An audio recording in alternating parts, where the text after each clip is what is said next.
Bom dia, boa tarde, boa noite, meus lindos. E aí, como vocês estão? Espero que todos vocês estejam bem. Bom, para quem é novo aqui e não me conhece, eu sou o John. Bem-vindo ao podcast Como Sobreviver ao Planeta Terra. E o episódio dessa semana nós tentaremos sobreviver no universo do filme Eu Sou a Lenda, que é basicamente de zumbi, meio que vampiro. É uma junção aí um tanto quanto estranha e difícil. Então, sem mais delongas, bora pro podcast.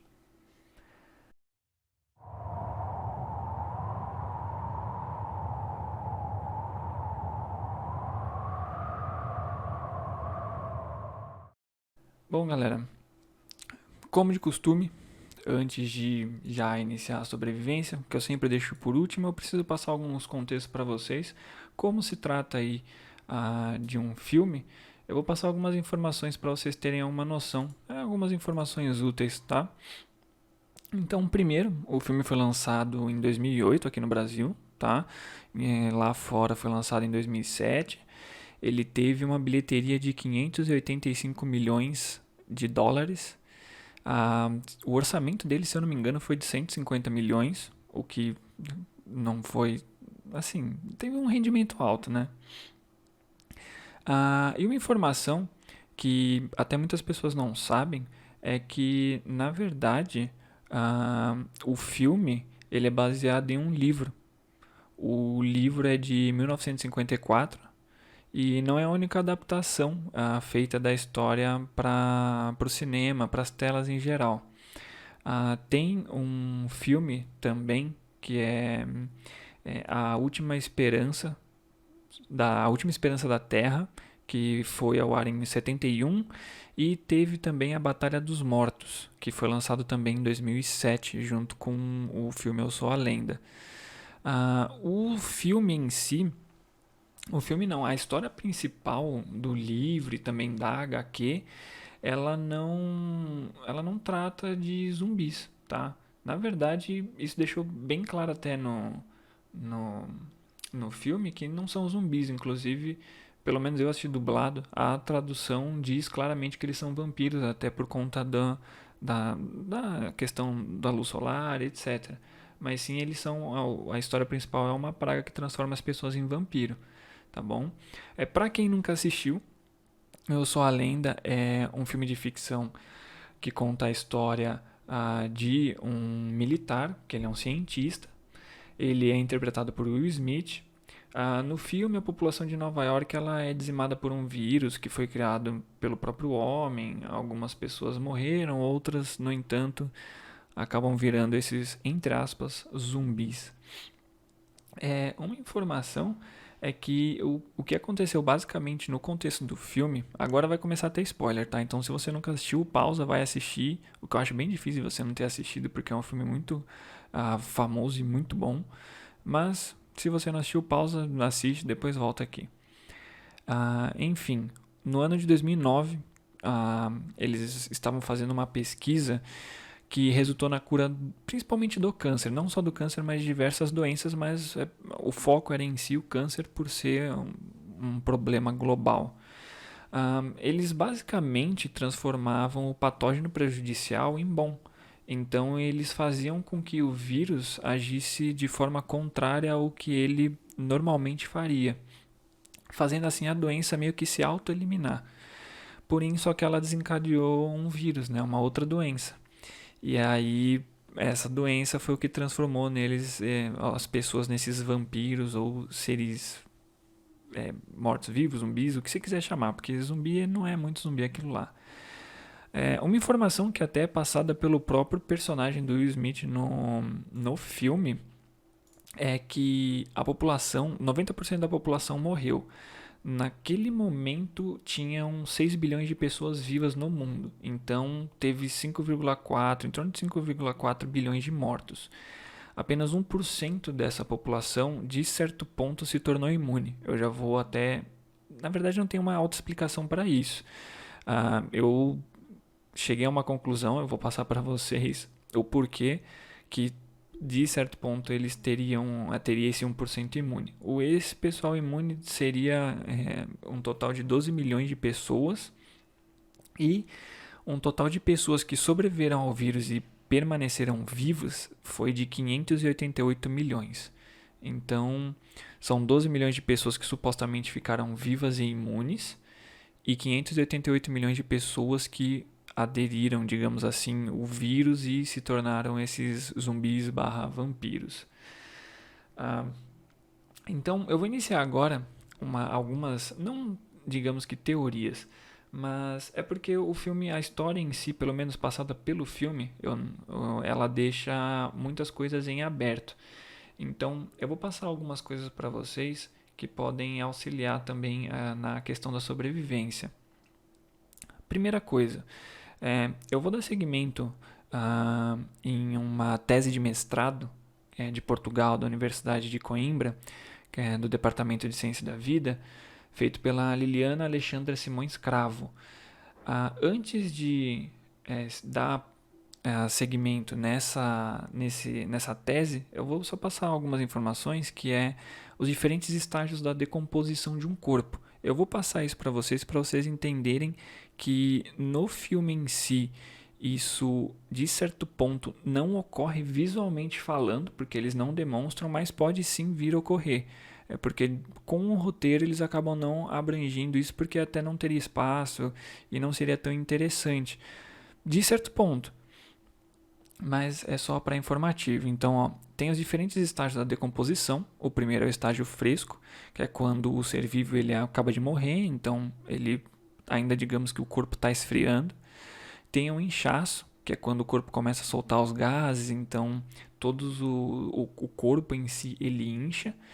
Tem a decomposição ativa, que é basicamente quando as larvas, insetos em geral, começam a se alimentar do corpo. Tem a putrefação, que é quando basicamente está tudo apodrecido, fica aquela coisa meio preta, meio estranha de ver. E o último que é a esqueletização, que é quando não sobra nada, quando comem tudo e só sobra o esqueleto.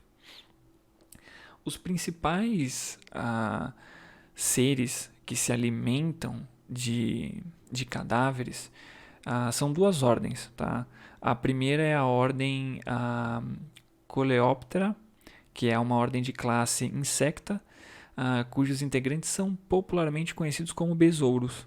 Então, é um nome estranho, o da ordem, mas é besouro.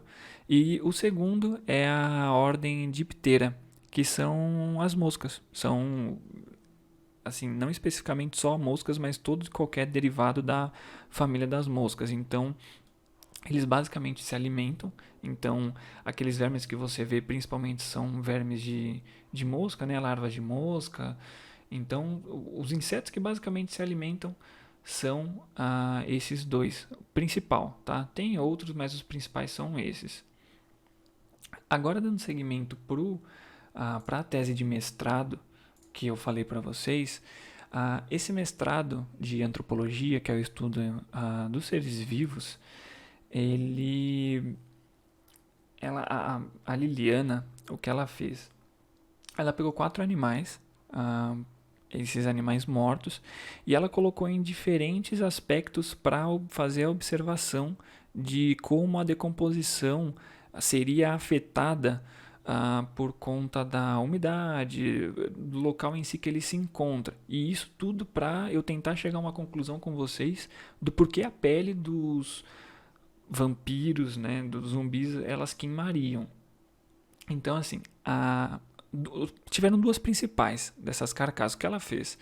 Ela pegou 4, 2 ela inundou, e aí ela colocou uma dentro de um edifício e uma fora de um edifício. Ela basicamente enterrou. Ela, na verdade, enterrou os dois e observou o que aconteceria, quanto tempo levaria. Mas essas duas não são o principal aspecto que nós vamos abordar, porque os zumbis eles não estão enterrados, né? Eles estão ativos andando. E aí que vem o segundo, que aí sim é o que nós vamos falar, que ela simplesmente deixou as adversidades ambientais, só que dentro de um recinto, dentro de, por exemplo, um prédio, algo abandonado em si, e um outro exposto ao sol, exposto à natureza. O curioso é que de certo ponto, você imagina que até faz sentido que o calor, o sol em si, ele auxilia, claro, é, na decomposição. Mas o curioso é que a carcaça que ficou exposta às adversidades ambientais, ou seja, ao sol, ao vento, chuva, apesar de eu achar, pelo que eu vi na tese, não tinha chovido. Mas é só para informativo. Ela levou 147 dias para chegar na esqueletização, ou seja, de todo o período do estágio de decomposição, ela levou 147 dias para chegar no último estágio. Enquanto a carcaça disposta à superfície, mas que foi protegida, né, ela não ficou diretamente no sol, ela teve 10 dias após a morte do animal, ela já estava no estágio de esqueletização. O que isso faz? Que conclusão nós chegamos com isso? É que como ele estava coberto, ele estava num local que, em teoria, estava mais úmido do que exposto ao sol, a criação de digamos que insetos, os que eu passei para você, as ordens que se alimentam dos cadáveres, elas são mais fáceis de proliferação. Na verdade, a mosca, em baixas temperaturas, no período de inverno, que aí tende a ao ar ficar mais úmido, a proliferação é maior. Então, na sombra, o desgaste do corpo e a decomposição ela é mais rápida. Então, isso acaba implicando diretamente nos vampiros porque eles ficavam no escuro. No escuro, de certo ponto, é para que eles tivessem a sua decomposição acelerada. O que faria sentido é que se eles fossem para o sol e fosse ao contrário, né, a decomposição fosse mais rápida pelo sol, né, pela luz, faria sentido eles se queimarem. Mas não. Então nós chegamos à conclusão que a decomposição deles não estava sendo afetada, não seria afetada pela falta de luz solar. Então, nesse caso, podemos dizer que por eles se mexerem, os insetos acabam não ficando neles, ou até mesmo colocar uma simples, não falha no roteiro, mas licença poética, onde o autor quis que não quisesse acontecer dessa maneira e vamos subentender então que não é dessa maneira. O que me levou a uma outra teoria. Beber pouca água causa desidratação da pele e diminui da sua sustentação e consistência, o que torna ela flácida e sem viço. A água, além dela deixar a pele hidratada, ela ainda favorece a excreção de toxinas e substâncias irritantes que podem danificar e causar um envelhecimento precoce da pele. Qual é o ponto? Vocês podem perceber que em nenhum ponto, nenhum filme de zumbi pelo menos, mas se tratando nenhuma história que tem esses monstros, digamos assim, eles não tomam água. Eles sempre buscam se alimentar de coisas sólidas, né? Literalmente se alimentar. A carne por si só, ela possui água, tá? Independente se for do ser humano ou de qualquer outro animal, mas ela não é suficiente para alterar essa fase. Então, só se alimentar de carne na intenção de absorver a água para que o seu corpo exerça o que ele faria se você tomasse um copo d'água, não funciona. E nesse caso, como o ser não toma água, ele também não sua. Se ele não sua, ele não tem o resfriamento do corpo quando a temperatura está alta. E no filme, vocês podem ver, no HQ em geral, que a temperatura do corpo, a temperatura interna do vampiro, do zumbi, ela é muito quente. Estava em torno de 41 a 42 graus.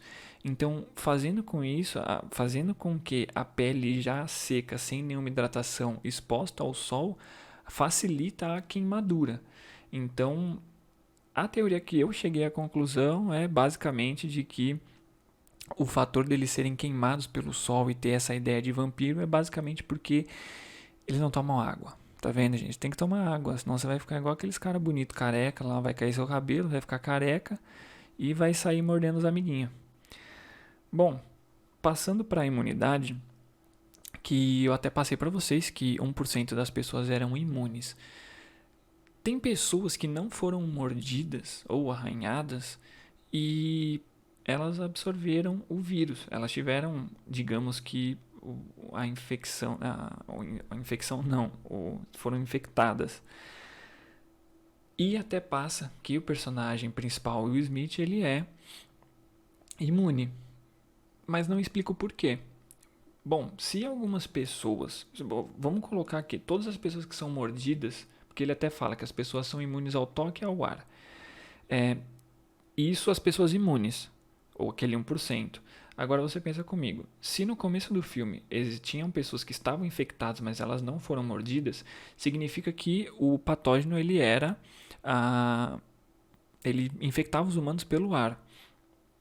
Ou isso nos leva à conclusão de que a imunidade que essas pessoas, esse 1%, teve, foi por ter um leve contato posteriormente com o vírus.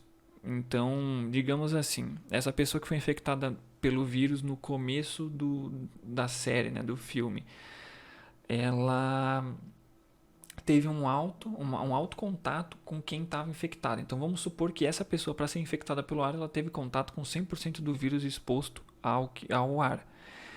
Ou a outra pessoa que supostamente é imune, ela teve de 50% para baixo. Um exemplo. Então, isso, de certa forma, fez com que o corpo dela não fosse totalmente prejudicado pelo vírus e criasse uma certa imunidade. Então, esse 1% supostamente imune, acredito que tenha sido dessa maneira, porque até a história em si ela não deixa explicado como eles ficaram imunes.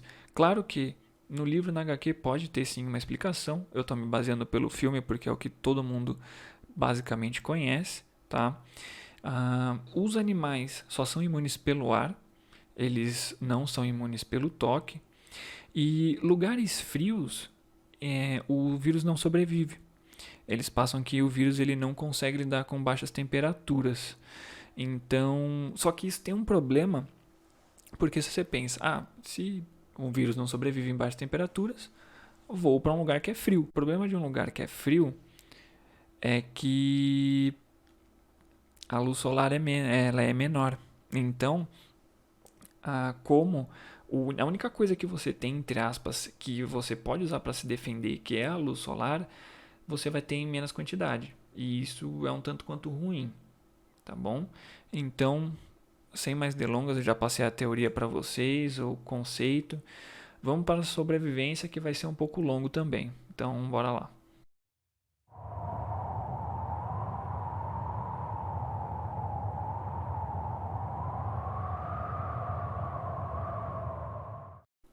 Bom, sem mais delongas, a comida. A primeira coisa, acho que a mais importante da sobrevivência é a comida. A comida, você pode se alimentar de alimentos enlatados.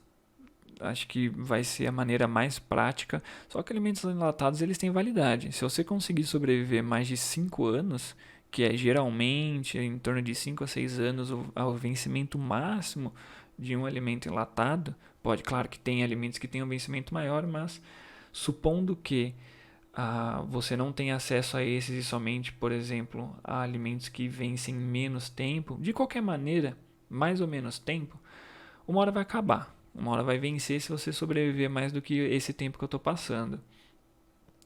Eu sugiro que vocês tenham uma alimentação saudável, porque o zumbi corre, e muito. E se você precisar correr, gente, vocês não sobreviveram ao apocalipse zumbi para morrer numa corrida com infarto, né? Aí é de fuder também, né? Então, tenha uma alimentação saudável, coma salada à vontade, tem que ter um balanço aí entre o que você come de carboidrato, proteína e gordura, padrão. E o ideal é que posteriormente, até de início já, desde que você tenha a sua moradia, você cria uma plantação.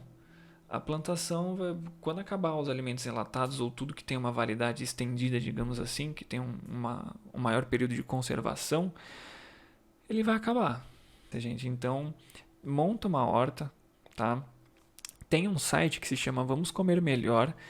Esse site, ele não só mostra o que você consegue cultivar em cada região do Brasil, nos períodos aí de verão, inverno, primavera, né? Mas enfim, ele não só demonstra isso, como ele também tem algumas dicas de cultivo. Então, para você, eu, por exemplo, que não tenho tanto acesso a, por exemplo, ter um lugar para cultivar alguma coisa, é interessante dar uma entrada. O nome do site é Vamos Comer Melhor. E aí, por exemplo, no inverno, para a região sul, é a época perfeita para plantar cebolinha verde, ervilha, beterraba, agrião. Então, é bem interessante, dê uma entrada.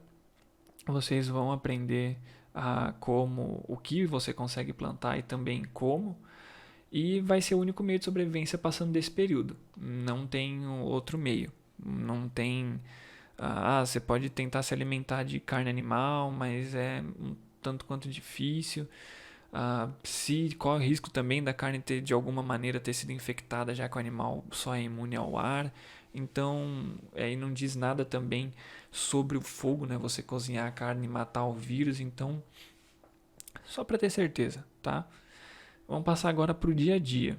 O dia a dia é bem importante e até no filme demonstra isso, tá? O que é importante? Você se programar o horário para sair e voltar para casa. Por quê? Porque o horário que o sol nasce e o sol se põe em cada dia é diferente. Se você entrar no site do Departamento de Astronomia brasileiro, ele mostra o período em que o sol nasce e que se põe até 2025. Tem um outro site chamado Ver Calendário que mostra até 2023. Esses dois sites eles mostram o dia, a comparação com a localidade que você está. Alguns deles mostram com base no horário de Brasília, mas aí ele mesmo vem na legenda demonstrando que, dependendo da sua localidade, você tem que colocar 1 hora a mais ou diminuir 1 hora, tá bom? Então isso é uma coisa importante, porque se você não tiver controle disso, a chance de você sobreviver é bem pequena, tá bom? A segunda coisa é fazer exercício. Principalmente, por exemplo, uma caminhada.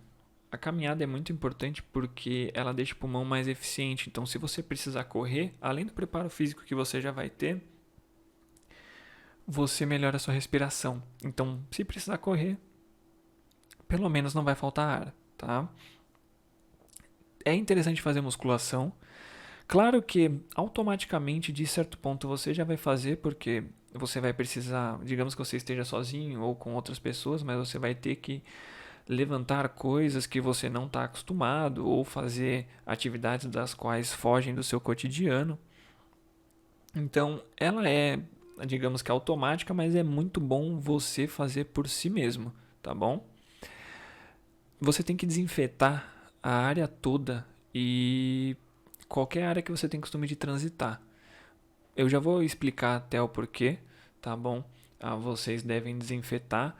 Isso é mostrado no filme, não deixa uma explicação, digamos que 100% em branco, em branco no sentido de vocês terem acesso só de bater o olho. Claro que induz a você entender que é por conta do olfato, tá bom? Mas aí, dependendo da forma como age o olfato do ser, são produtos diferentes, tá? Bom, em questão de dormir no dia a dia, é importante você dormir aí em torno de 7 horas, 7 horas e meia, isso um adulto, tá bom? Uma criança pode dormir até em torno de 8, 9 horas, mas é importante dormir pelo menos de 7 a 7 horas e meia. Se você dorme em torno de 5 horas por dia para menos, isso faz um pouco mal. Na verdade, faz muito mal até.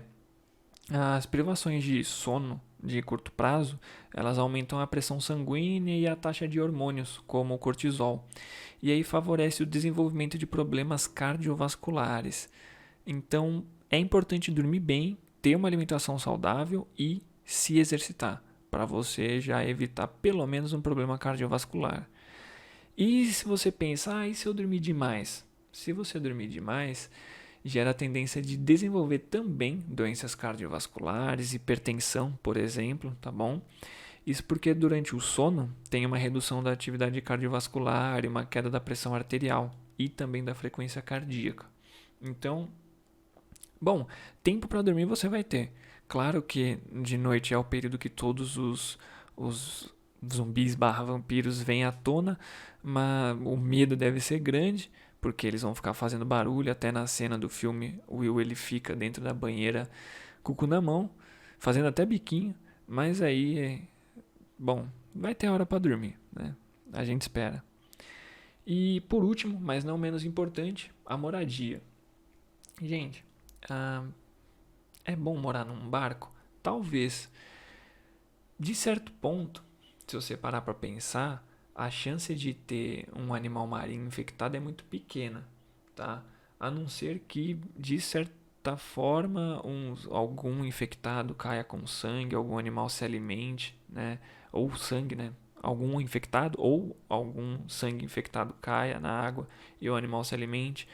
Isso talvez venha a desencadear também a reação na água. Isso não foi passado em nenhum momento no filme, mas o mar é bem grande, então acredito que a chance de você encontrar um bicho marinho infectado é menor do que encontrar, claro que bichos que vão te prejudicar, tá bom? Bom, falando de desinfetar o lugar, vamos supor que o vírus ele torna o olfato de qualquer ser, seja humano ou qualquer animal, tão bom quanto, por exemplo, de um cachorro. Tá? Cheiros cítricos atrapalham o olfato dos cachorros e animais que têm o olfato tão sensível quanto. E também eles podem causar problemas respiratórios, né? Insuficiência renal. Então, por exemplo, limão, álcool, vinagre, perfume, cloro, tudo isso, até inclusive bebida alcoólica, só que tem que ter um teor alcoólico muito grande. Então, tipo, não cerveja, mas sim uma cachaça da pesada. Dessa maneira, você se desinfetando, você atrapalha o olfato do ser.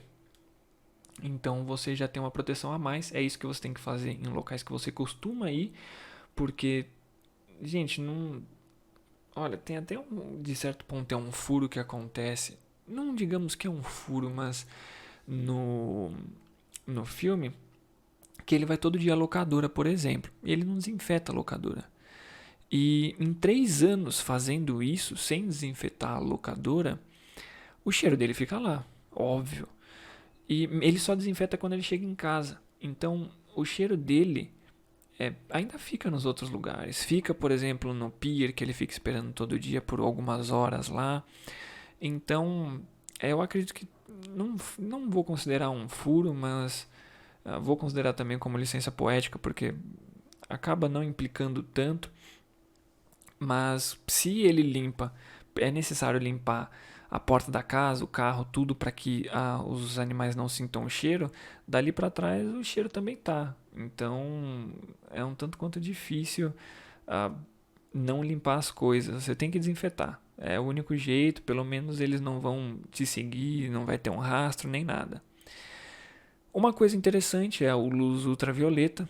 A luz ultravioleta tem desde lanternas até holofortes, então é interessante você usar, não só do lado de fora, como ele usa, da casa, é bom você usar do lado de dentro, porque do lado de dentro, se você parar para pensar, do lado de fora eles têm onde correr, do lado de dentro da sua casa não. Se eles entram na sua casa e você cria tipo um quartinho do pânico, onde você consegue ficar trancado e acende essas luzes, ou eles saem da sua casa, ou eles destroem a luz, mas torna mais difícil dependendo da quantidade de bichos que tem lá dentro. E se tiver pouco, a quantidade de luz vai ser grande, então acaba interferindo diretamente nele, e o que vai ser difícil é ele destruir todas. É também interessante morar num local aberto. E uma outra coisa que não passa na história, porque assim, ele fechou todas as janelas, né? Ele coloca como se fossem portas de estabelecimento, aquelas portas de metal. Ele coloca também outras chapas de metal, mas em nenhum momento mostra nenhum bicho tentando entrar por ali. Claro que não necessariamente precisa mostrar, a gente sabe que eles vão tentar entrar.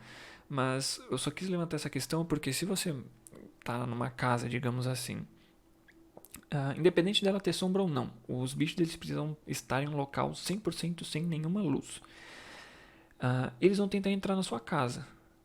O ideal é que você realmente tente ter um local que não tenha nada em volta, ou poucas coisas em volta, no sentido de árvores, carros.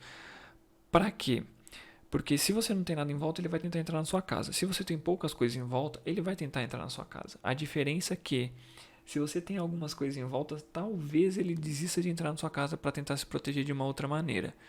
De qualquer forma, a sua casa tem que estar bem protegida, ou qualquer local em si que você esteja, para que eles não consigam entrar. E se entrar, tem que utilizar a luz solar, tá? A luz ultravioleta e qualquer outro meio que você tenha para fazer com que eles saiam ou sejam mortos. Até aí tudo bem, só que tem uma outra coisa: as armas. É necessário o uso de arma, gente, não tem o que falar. Eu sei usar arma? Eu não sei usar arma. Aprendi como usar arma? Mais ou menos, para passar para vocês. Então, uma coisa, um exemplo, uma 9mm, que é uma pistola. Existem armas que elas são, o carregador delas é monofilar e bilifilar. O que é bilifilar e monofilar? Essas armas que são diferenciadas por esse termo no carregador delas significa a quantidade de munição que cabe nelas e como elas cabem nelas. A monofilar, vocês já devem ter imaginado como se carrega um carregador. Ele tem uma mola, você vai colocando munição por munição e ele vai descendo. A monofilar, ele segue uma linha no carregador. É uma munição em cima da outra. A bilifilar, quando você coloca a munição, ela meio que dá uma escorregada para o lado, então ficam paralelas. Então acaba ficando com mais munição. Toda arma ela tem uma trava de segurança. Pelo menos as pistolas, os revólveres, você tem que também engatilhar por cima para que ele rode o tambor e vá para a parte em si, para o buraco do tambor que tem a bala. Não sei como se chama. Mas para você, por exemplo, estar com uma pistola, você tem que puxar o ferrolho para a munição ir para a agulha. O ferrolho é aquela parte de cima que você puxa para engatilhar. Puxando ali, a bala vai para a agulha, você consegue destravar a arma. Destravando a arma, alguns modelos elas têm na empunhadura um outro, como se fosse um botão, é como se fosse na verdade uma trava de segurança, que se você não estiver empunhando ali, apertando esse botão e puxar o gatilho, ela não dispara. Então você tem que empunhar dessa maneira e aí ela dispara. Então não é tão difícil, você só precisa identificar a trava de segurança da pistola, puxar o ferrolho para engatilhar a arma, colocar a munição na agulha e disparar. É só isso se tratando de pistola. Claro que existem diversos modelos de pistola, então não necessariamente a trava vai funcionar da mesma maneira, mas o ferrolho é igual, o encaixe do pente de carregamento é igual. Então você só precisa olhar para a arma. É só isso, você vai identificar fácil, são algumas travas que já vêm, é bem simples, se tratando de pistola, tá? Fuzil e outras armas já é mais complexo, mas uma pistola até que, dependendo de onde você se encontra, até policiais ou qualquer outra coisa, é bem mais fácil de ter acesso, tá bom? Bom, esse foi o tema, como sobreviver aí no Eu Sou a Lenda. É difícil, ainda você tem a vantagem de ficar durante o dia a salvo, digamos assim, né? Outros que utilizam do meio de zumbi não tem, mas se você seguir esse protocolo, talvez sobreviva, talvez não, mas se você sobreviver, faz o favor de fazer uns exercícios para não morrer de infarto ou qualquer outra coisa, porque aí já é vacilo da sua parte. Então, obrigado por escutar até aqui. Se inscreva, compartilhe, curta e comente aí o próximo tema que você quer ouvir. Valeu, falou galera.